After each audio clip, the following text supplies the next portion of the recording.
Entonces hoy vamos a ver la tercera noble verdad, la verdad de la cesación. Y es muy interesante ver cómo esta verdad surge a partir de las otras dos verdades, ¿cierto?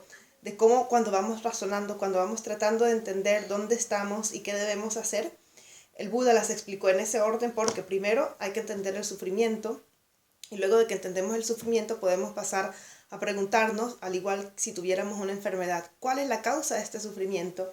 Y naturalmente cuando el doctor nos dice la causa del sufrimiento, lo primero que vamos a preguntar ¿es permanente?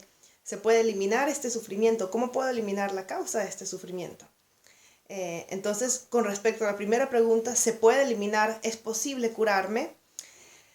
El budismo diría sí, y la respuesta es la tercera noble verdad, la noble verdad de la cesación. Entonces, debemos entender también que esta división de las cuatro nobles verdades no es solamente una división teórica, es una división también de todos los fenómenos que existen. Todos los fenómenos que existen en el samsara pertenecen a una de las cuatro nobles verdades. Todas las sensaciones contaminadas de placer, las sensaciones de sufrimiento y neutrales, todas pertenecen a la primera noble verdad. Porque dijimos que las divisiones de la primera noble verdad del sufrimiento son todos los tipos de sufrimiento. Y esos tipos de sufrimiento también incluyen la felicidad contaminada o el placer contaminado que no te lleva hacia la iluminación o la liberación, sino que más bien te hace acumular más apego, más karma negativa. Luego, todos los fenómenos que son causa de sufrimiento pertenecen a la segunda noble verdad, la noble verdad del origen. Pero dijimos que las divisiones de la noble verdad del origen son karma y aflicciones. Entonces, eso quiere decir que los fenómenos externos en realidad no se encuentran en ninguna de las cuatro nobles verdades, en el sentido de que no son ni causa, no son nuestra verdadera causa del sufrimiento. Ahora, ¿por qué diríamos que un fenómeno externo pertenecería, por ejemplo, a la verdad del origen, a la noble verdad del origen del sufrimiento? Solamente en cuanto a ese fenómeno externo pertenece a la realidad que ha creado una determinada mente contaminada y para la cual ese objeto va a funcionar como causa o como condición, ¿cierto?, de apego o de aversión, etcétera, etcétera. Entonces, por ejemplo, el helado en sí no es la noble verdad del sufrimiento, perdón, del origen del sufrimiento, no pertenece a la segunda noble verdad porque no es ni karma ni aflicciones, es un objeto inanimado. Pero en la medida en que ese objeto produce en el ser que percibe el objeto una sensación de apego o de aversión, entonces ese objeto pasa a formar parte de la segunda noble verdad, no porque el objeto en sí sea contaminado, sino porque el objeto está directamente conectado con la mente que lo percibe. Y si la mente lo percibe como negativo o como placentero y desarrolla deseo, entonces en ese momento ese objeto se vuelve contaminado. ¿Muy bien? Y entonces todos los objetos que te llevan hacia la felicidad, hacia la liberación o la iluminación o a la acumulación de karma positivo en general, pertenecen a la cuarta noble verdad, la noble verdad del sendero. Entonces todo lo que hago a través de una mente negativa pertenece a la segunda noble verdad, la verdad del origen del sufrimiento. Todo lo que hago con una mente positiva, de amor y compasión, con una buena motivación, pertenece a la cuarta noble verdad, la verdad del sendero, porque forma parte del sendero. Aunque en realidad tanto la verdad del origen como la verdad del sendero radican en la mente. Entonces, en realidad, la verdadera noble verdad del origen son las aflicciones y la verdadera noble verdad del sendero son las cualidades positivas en la mente del practicante, que te hacen hacer todas las acciones positivas. Entonces, esa sería la cuarta noble verdad.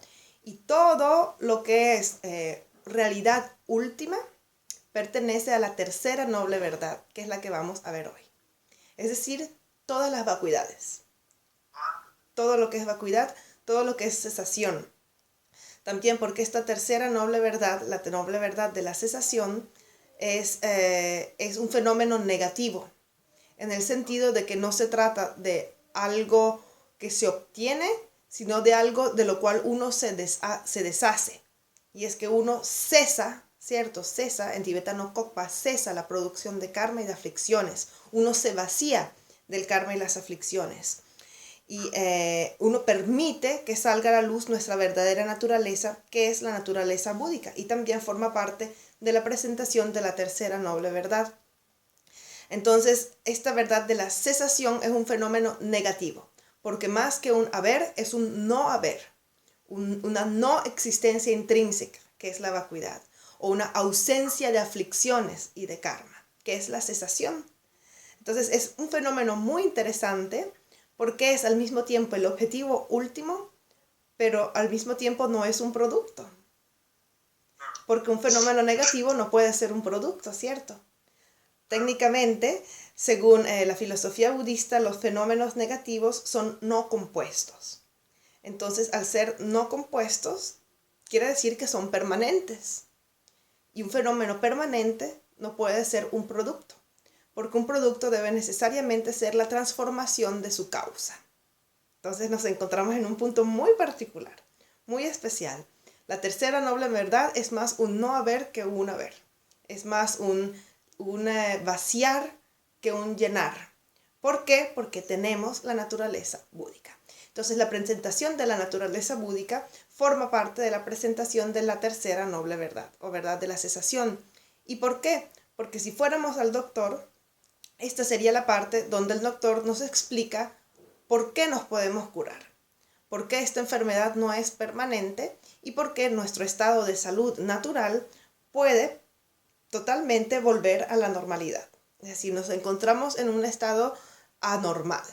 Es lo que nos diría el doctor. La enfermedad no es normal, mientras que la salud es normal, es tu estado natural. Entonces, el budismo tibetano nos dice, la naturaleza búdica es lo que existe, ese continuo mental, la energía más sutil de nuestra mente combinada con la conciencia más sutil. Estos dos son inseparables. Y esta energía sutil es al mismo tiempo lo que continúa de una existencia a la otra y también lo que nos permite alcanzar la iluminación, porque es esa conciencia sutil, acompañada de esa energía sutil, que se van a transformar respectivamente en el Dharmakaya, la mente del Buda, que es nuestra naturaleza búdica totalmente limpia de velos y de obstrucciones, más la acumulación de sabiduría, y el Nirmanakaya, o los cuerpos de forma de un Buda, que van a ser la transformación de nuestra energía sutil. Entonces la mente sutil se transforma en la mente del Buda, el Dharmakaya, y la energía sutil se transforma en los cuerpos de Buda, principalmente en el Sambhogakaya y obviamente también en el Nirmanakaya, que es el cuerpo más burdo que manifiestan los seres iluminados para poder interactuar con los seres ordinarios. Entonces esta naturaleza búdica es lo que nos permite alcanzar la iluminación, sobre todo porque no es algo que debemos obtener. La naturaleza búdica es algo que ya poseemos, que existe en todos los seres, en los más pequeños, en los seres visibles, invisibles. Sería lo que diferencia un ser vivo de un ser muerto. Entonces, es importante también resaltar que cuando en budismo tibetano decimos mente, nos referimos a un concepto muy distinto de lo que en Occidente se refiere cuando decimos mente. Porque cuando hablamos de mente en Occidente, inmediatamente pensamos en pensamiento, ¿cierto? En concepto, en cerebro. Y en Occidente hacemos esta diferenciación entre mente y corazón. Mientras que para el budismo tibetano es exactamente lo mismo. Mente, corazón, sentimientos, conciencia, alma, energía, sutil y mente, todo es lo mismo.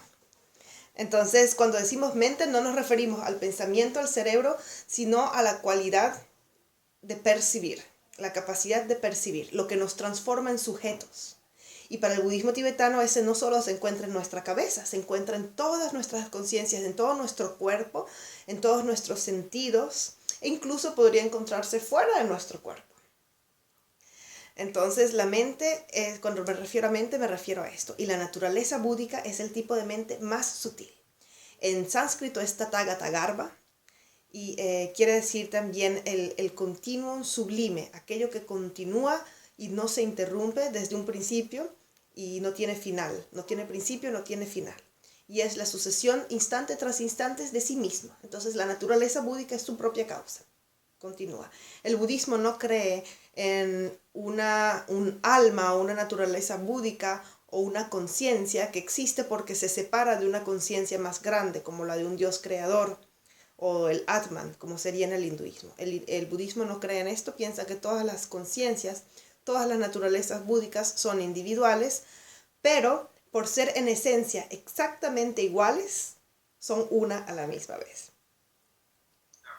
Entonces, porque no existe a nivel último ninguna diferencia entre mi naturaleza búdica, tu naturaleza búdica, la naturaleza búdica de un Buda o la naturaleza búdica de un ser muy malvado, es exactamente igual.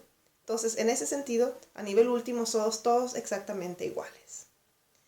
Entonces, la prueba de que se puede obtener la iluminación es la existencia de esta naturaleza búdica. Y la prueba de que el verdadero estado de nuestra mente es felicidad y es claridad, se encuentra cuando observamos nuestra mente y calmamos nuestros conceptos, ¿cierto? ¿Qué es lo que ocurre naturalmente? Que tenemos paz, ¿verdad? Tenemos tranquilidad, tenemos claridad. Entonces, si la verdadera es como el agua, dice, nuestra mente es como el agua. El agua es naturalmente transparente, pero si en el fondo hay un poco de tierra, un poco de lodo, y el agua está agitada, entonces esta tierra va a contaminar el agua. Y aparentemente vamos a ver el agua marrón, pero este marrón no es el verdadero color del agua. Apenas se estabiliza el agua, la tierra se sedimenta, ¿cierto? ¿Y qué ocurre? Surge la verdadera naturaleza del agua, que es transparente. Entonces es exactamente igual para nosotros, para nuestra mente. Aparentemente nuestra mente se ve contaminada, pero es simplemente porque está movida, está perturbada por los conceptos y sobre todo por los conceptos negativos, como las aflicciones. Entonces, en realidad, toda la práctica consiste en permitir que se sedimente, ¿cierto? Se bajen estos conceptos para poder ver la verdadera naturaleza de la mente y a partir de ahí trabajar en eliminar las aflicciones, los estados mentales negativos. Entonces, el estado natural de nuestra mente es felicidad. Y eso es fácil de probar. Apenas dejamos de pensar y tratamos de concentrarnos por 30 segundos. Felicidad, tranquilidad, ¿verdad? Claridad. Si el estado natural de nuestra mente fuera, por ejemplo, la rabia, entonces apenas dejamos de pensar, apenas dejamos de aplicar los filtros de los conceptos a nuestra mente, deberíamos naturalmente tener un estado de rabia. Porque entonces ese sería nuestro estado natural, pero no es así. ¿Y por qué no es así?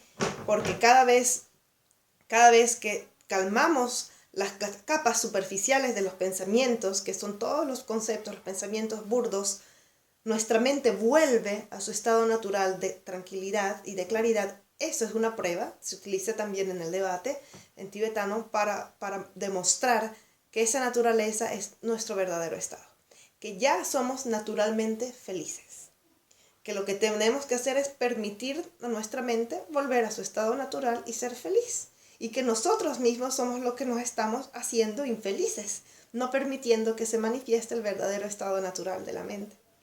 Entonces es muy bonito.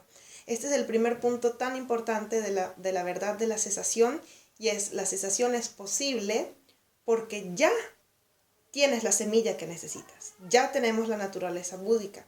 Y la única diferencia entre nosotros mismos y los budas es que ellos han logrado liberarse de las capas que ofuscan la naturaleza búdica y han acumulado obviamente la sabiduría, mientras nosotros no.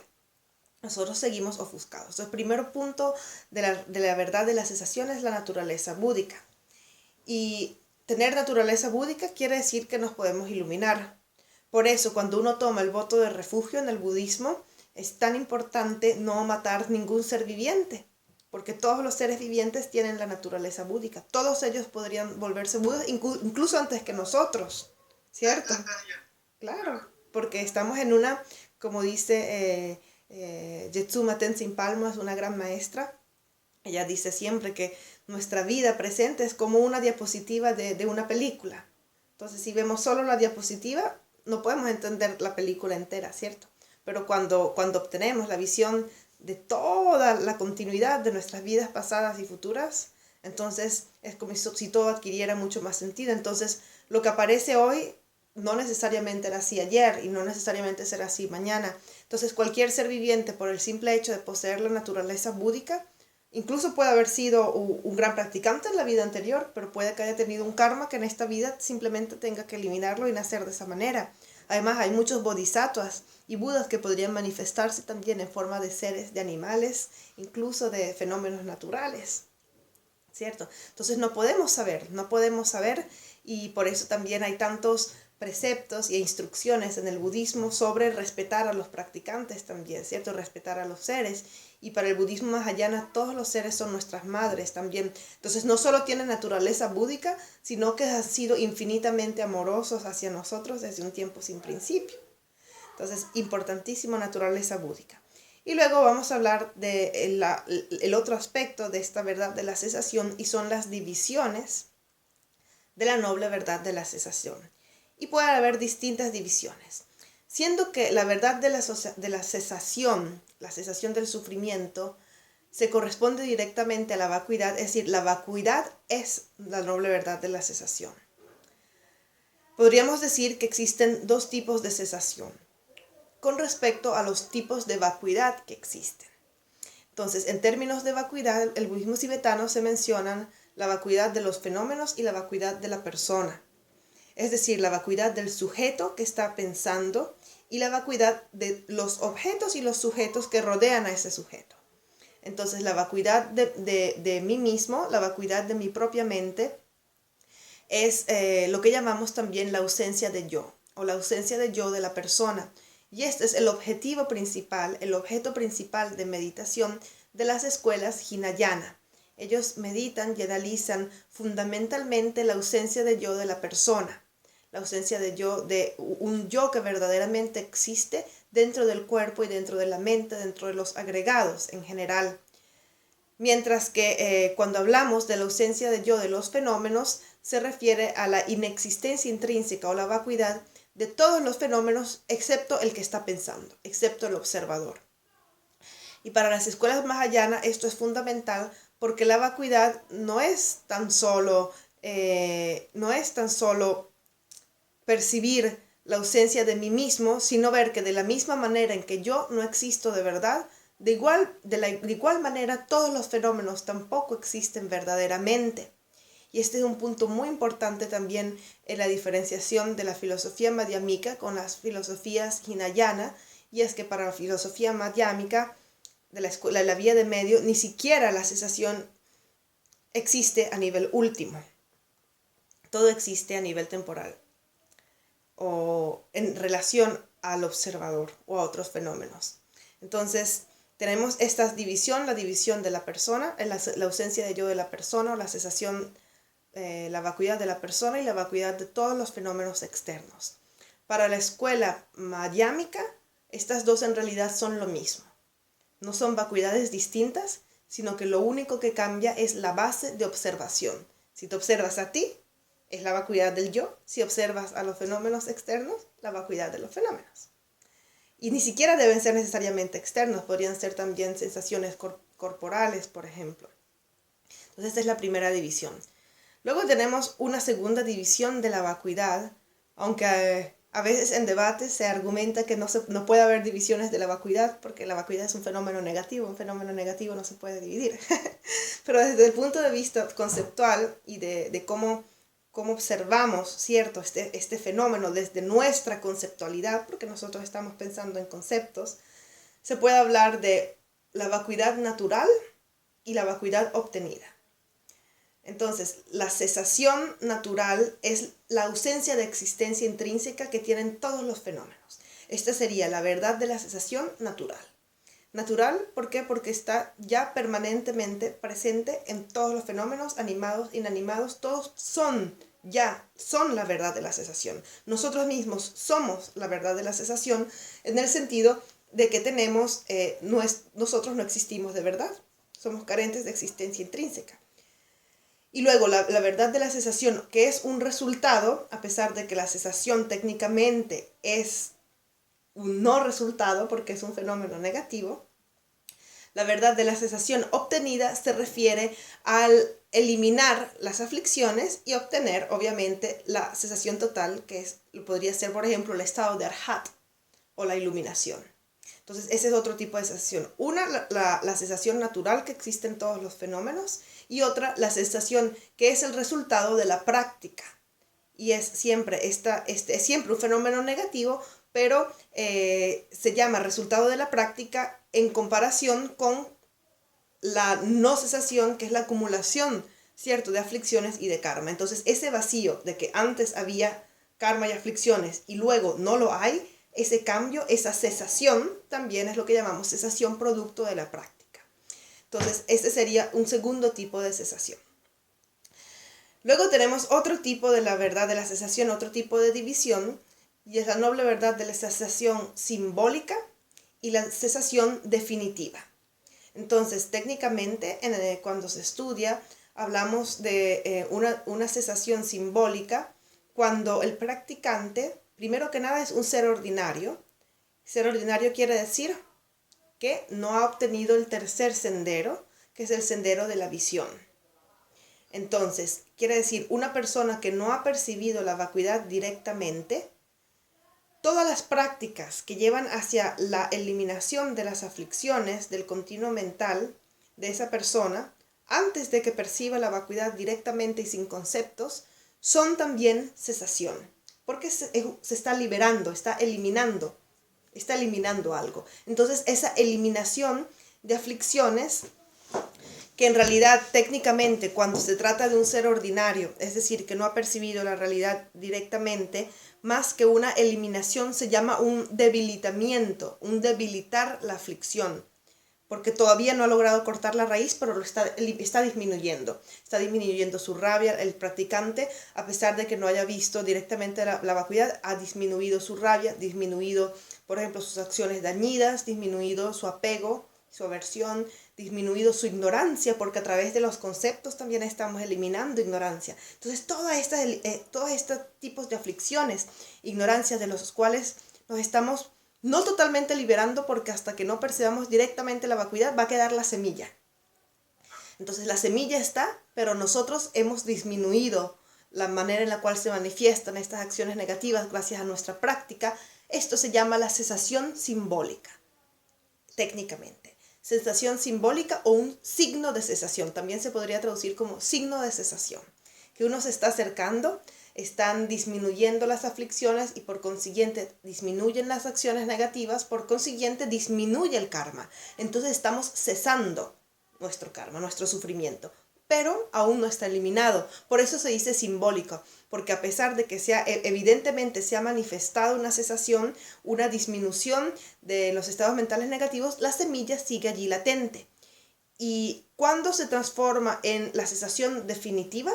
A partir del sendero de la visión.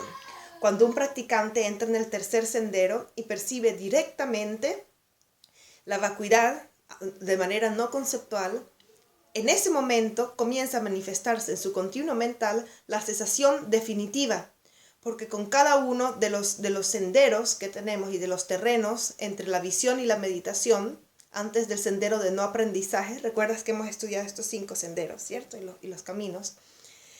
Cada uno de estos niveles nos hace eliminar un tipo de aflicción, un tipo de obstrucción. Entonces, después del primer instante, de que es el instante de la visión, en ese momento nos transformamos en un ser Arya o en un practicante superior. Todas las cesaciones que se encuentran en el continuo mental de un practicante superior se llaman cesación definitiva o la noble verdad de la cesación definitiva. Después del primer instante de visión de la vacuidad, entramos, después de que se surge de esta concentración, se entra en la primera parte del sendero de la meditación.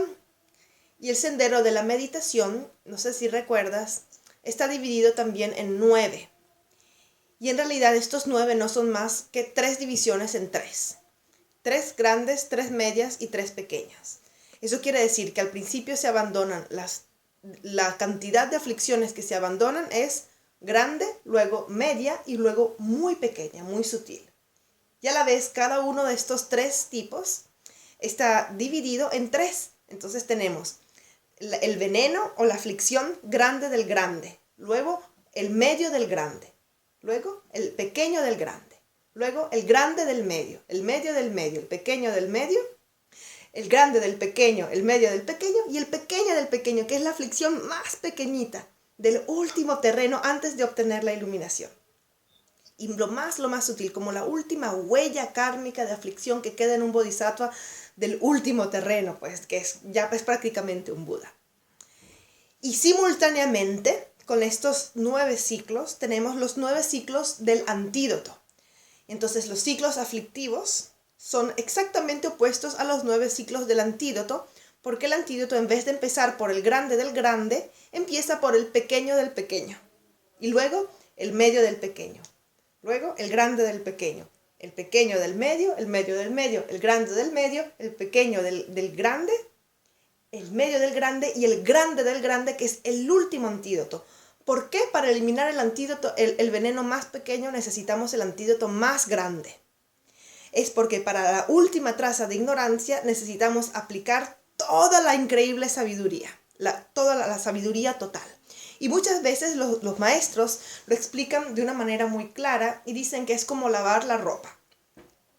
Si tienes una ropa que está llena de barro, llena de tierra, es una suciedad muy grande, entonces a veces es suficiente enjuagarla rápidamente en el agua y se cae esa tierra.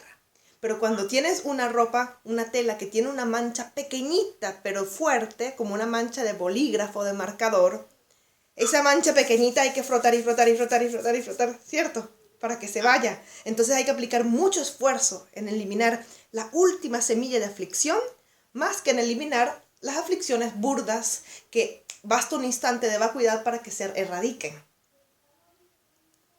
¿Tiene sentido? Muy bonito. Entonces, el veneno más pequeño se aplica el antídoto más pequeño se aplica a la aflicción o al veneno más burdo, mientras el antídoto más poderoso se aplica al final a la aflicción más sutil, que es la última. ¿Por qué?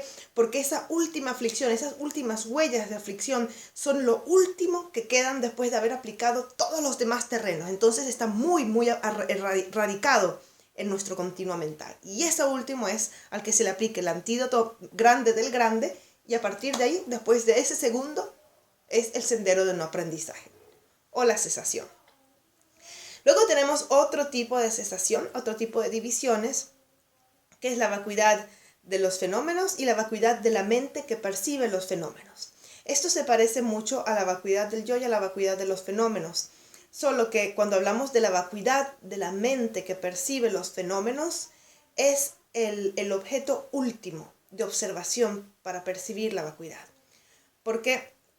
Porque, por ejemplo, según la escuela Hinayana también es más fácil percibir la vacuidad de nosotros mismos. Y también la escuela Mahayana diría, es bueno comenzar observando la vacuidad del yo, pero eso no quiere decir que no haya que observar la vacuidad de los fenómenos también. Entonces, para todas las escuelas, cuando nos preguntamos dónde se encuentra la vacuidad, dónde se encuentra la verdad de la cesación, se encuentra en nuestra mente. ¿Y qué forma tiene esta cesación? La cesación es la sabiduría que percibe la vacuidad. Entonces, esta sabiduría que percibe la vacuidad es la mente que está observando la ausencia de yo. Entonces, esta mente que percibe la cesación también pertenece a la noble verdad de la cesación. Aunque dijimos anteriormente que técnicamente la sensación es un fenómeno negativo, entonces no es un fenómeno compuesto.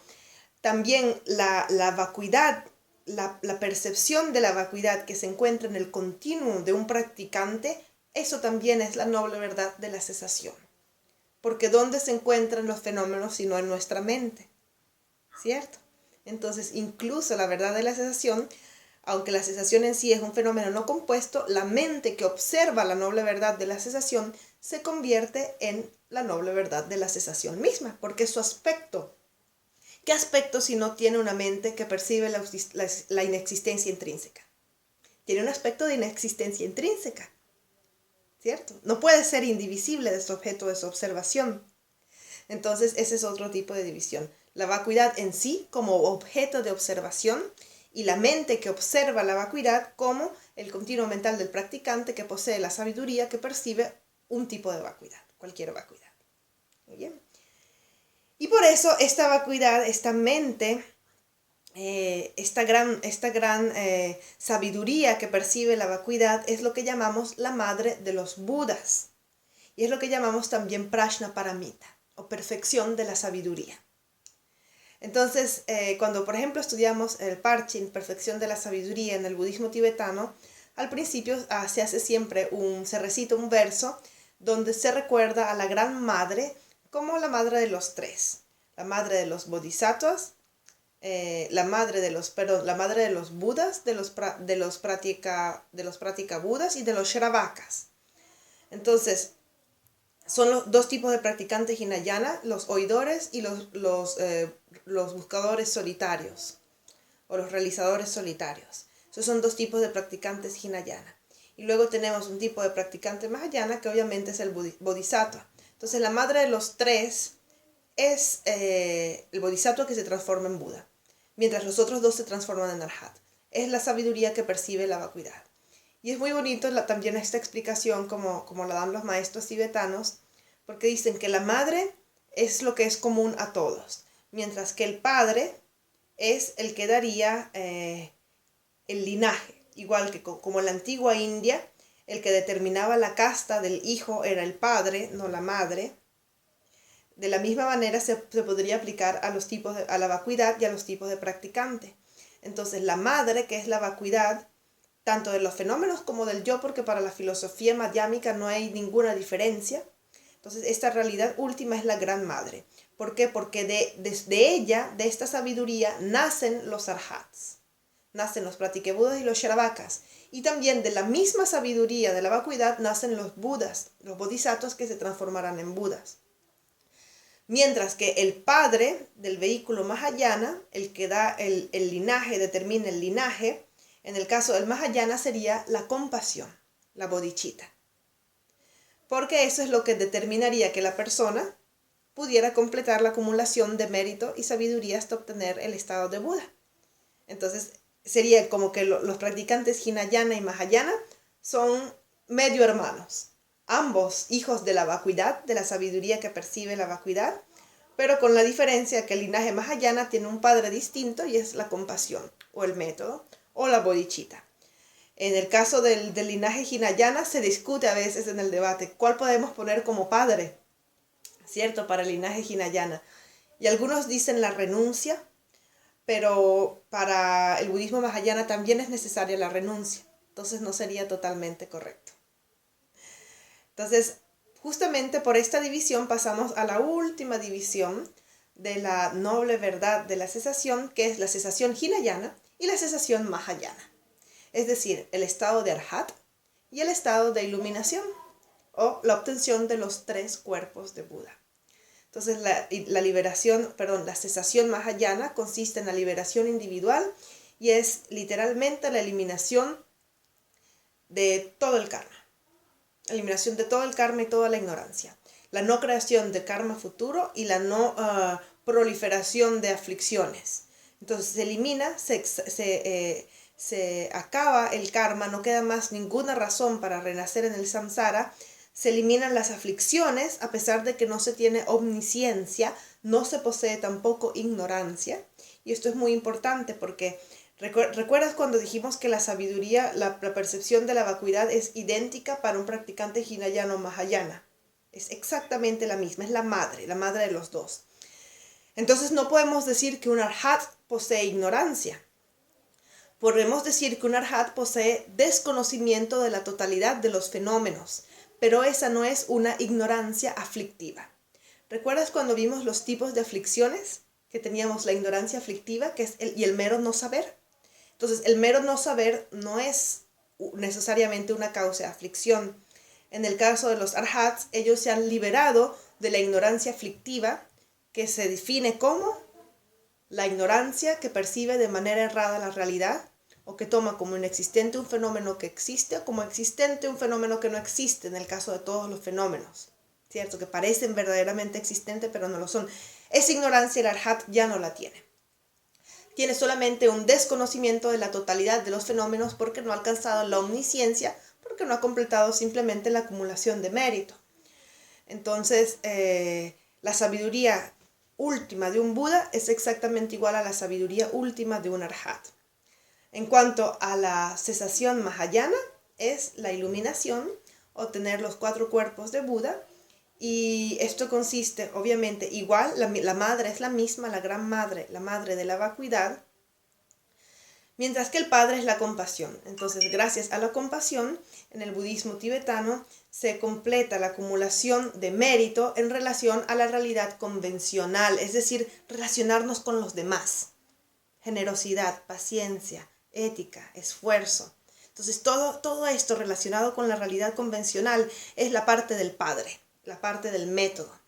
Y es muy bonito también porque en el budismo tibetano tenemos los 2 símbolos del Vajra y la campana, ¿los has visto? El cetro y la campana. Entonces, el cetro representa el lado masculino y la campana el lado femenino.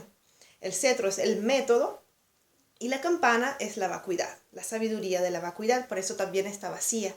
Y por eso también cuando se toman los compromisos tántricos, el sonido de la campana se supone que tiene que recordarnos el sonido de la vacuidad o la sabiduría de la vacuidad. Entonces, por la parte del padre, el practicante Mahayana practica la acumulación de mérito en relación a los seres. Entonces, sin que existan otros seres, es imposible acumular karma positivo. Podemos acumular cierto karma positivo, por ejemplo, meditando sobre la vacuidad, pero la cantidad de karma positivo que se necesita para obtener la iluminación debe necesariamente surgir de la compasión. Por eso, estos 2 aspectos, la compasión y la sabiduría de la vacuidad, son tan importantes para el budismo mahayana porque representan todo lo que sigue a continuación, todo el simbolismo también del budismo tibetano, todo deriva de esos 2 aspectos, masculino y femenino. Y a partir de ahí pasamos al tantra, ¿cierto? Al budismo tántrico, masculino, femenino, vajra y campana, ¿cierto? El canal derecho y el canal izquierdo, los canales sutiles, la energía caliente, la energía fría de nuestro cuerpo, la energía neutral también. Todo surge de ahí, de esta dualidad. De esta dualidad que es solamente aparente y que en realidad son inseparables, ¿cierto? Porque el punto último de la filosofía madhyámica, si has, por ejemplo, visto el curso de las escuelas filosóficas del canal de YouTube, cuando llegas a la última escuela, la escuela madhyámica, está más allá de la dualidad porque al mismo tiempo se perciben las 2 realidades como siendo inseparables. No puede existir la vacuidad sin su base de vacuidad, es decir, sin un objeto que sea vacío de existencia, y el objeto tampoco puede existir a menos que exista de mentira, porque nada puede existir de verdad. Es fantástico, ¿cierto? Entonces, como dice el gran Lama Tsongkhapa, la verdad convencional y la verdad última. Mientras ambas aparezcan como distintas en tu continuo mental, no has comprendido el significado verdadero de la vía del medio. Es muy hermoso. Y ese también es el significado del tambor, el damaru. ¿Sabes? El tambor que se suena ceremonial en tibetano. Eso también quiere simbolizar las 2 realidades. Por eso cuando suenas un lado, suena también el otro. Y el sonido simultáneo de los 2 lados nos recuerda que ambas realidades, convencional y última, son una y son inseparables. Y una no puede existir sin la otra. Son como 2 caras de la misma moneda. Es muy hermoso. Entonces, la cesación mahayana consiste en la eliminación de todos los fenómenos negativos del continuo mental, la ignorancia y todas las aflicciones que continúan a partir de la ignorancia, pero también consiste en la acumulación de todo lo positivo, todo el karma positivo, todo el mérito. Recuerdas que hay un tipo de karma positivo que te libera del samsara, ¿cierto? Tenemos el karma meritorio que te deja dentro del samsara y el karma que te libera del samsara, que sigue siendo positivo, pero no te atrapa en el samsara. Entonces, el objetivo del budismo mahayana es esa acumulación también de todo lo positivo, todas las cualidades positivas de cuerpo, palabra y mente, toda la acumulación positiva en relación a los demás para poderles traer la felicidad. Y estos 2 puntos, la sabiduría de la vacuidad y la bodhicitta, funcionan también como los antídotos para lo que es para el vehículo mahayana las causas del samsara. Entonces tienes la sabiduría de la vacuidad por un lado, que elimina la raíz de la ignorancia que percibe de manera errada la realidad, pero por otro lado, y esto es lo que tiene en particular el vehículo mahayana que no se encuentra en el hinayana, tenemos la actitud altruista que funciona como antídoto para la actitud egocéntrica. Y esta actitud altruística es bodhicitta. Entonces, si practicamos al mismo tiempo las dos alas, como llamamos a estos dos aspectos, las dos alas del vehículo Mahayana, gracias a la sabiduría estamos cortando de raíz la ignorancia que se aferra de manera errada a la realidad. Y gracias a la bodhicitta estamos cortando la actitud egocéntrica, que es la causa de todas las aflicciones sucesivas. Entonces es muy inteligente el vehículo Mahayana, porque con estos dos aspectos está eliminando las dos causas del samsara. ¿Se entiende? Entonces, la sabiduría y la vacuidad elimina la ignorancia. Y la bodhicitta elimina la actitud egocéntrica. Porque la actitud egocéntrica es lo que hace que surja el sentimiento de un yo verdaderamente existente y que surja la actitud que quiere proteger y gratificar al yo a través del apego, atraer los objetos de deseo, atraer el placer, atraer condiciones externas favorables y la aversión, que puede ser miedo o rabia, hacia todo aquello que amenaza al yo. Entonces, esta actitud altruista, esta actitud egocéntrica de atraer o rechazar lo que pueda gratificar o amenazar al yo, es la causa de que aumente nuestra ignorancia. Porque mientras más hay actitud egocéntrica, más fuerte aparece el yo, más verdadero, más sólido aparece este yo. Entonces el vehículo Mahayana es muy inteligente. Dice, bueno, mira, la bodhicitta va a atacar la actitud egocéntrica. ¿Y qué pasa si ataco la actitud egocéntrica? Pues ya estoy más cerca de la realidad, porque estoy más separada de la idea de un yo verdaderamente existente. Por eso se utilizan las dos. Y se dice que a través de la bodhicitta se percibe la vacuidad y a partir de la vacuidad se percibe la bodhicitta. Pero de eso hablaremos más en la cuarta noble verdad, que es la noble verdad del sendero hacia la cesación. Entonces, naturalmente, cuando nos damos cuenta de que la cesación sí es posible, ¿cuál es la siguiente pregunta? ¿Cómo hago? ¿Cómo hago para obtener esta cesación? Y eso es lo que veremos en la clase siguiente, sobre la cuarta noble verdad, la noble verdad del sendero.